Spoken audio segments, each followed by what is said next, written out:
各位乡亲，大家好，我是廖弟，今仔日搁要来甲大家讲笑话。如果若准备好，咱就开始。爸啊，伫病院做听力检查，等2点外钟啊，挡袂牢，冲伊甲护士讲：护士啊，我才33号，他会还袂到我啦，33号已经叫过啊，我拄好甲你叫啊一摆，你拢无听的哦，我若听有，就去来你遮检查去。下晡我伫面档啊见面，坐伫对面的阿伯啊，甘一来老卵行过来，对我讲：缘投诶，处女要吗？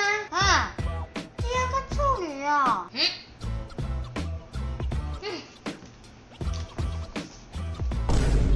透早我伫公园运动，一个尼姑对我遮行过来，要投我推销菩萨的水洗钱啊！这水洗钱是要偌济钱？我们出家人不谈钱。只谈缘呐，啥物会200元啦？影片到这结束啊！恁若介这支影片，请分享出去，顺续订来看。廖日天妹每日8日暗时6点准时发布影片，刷。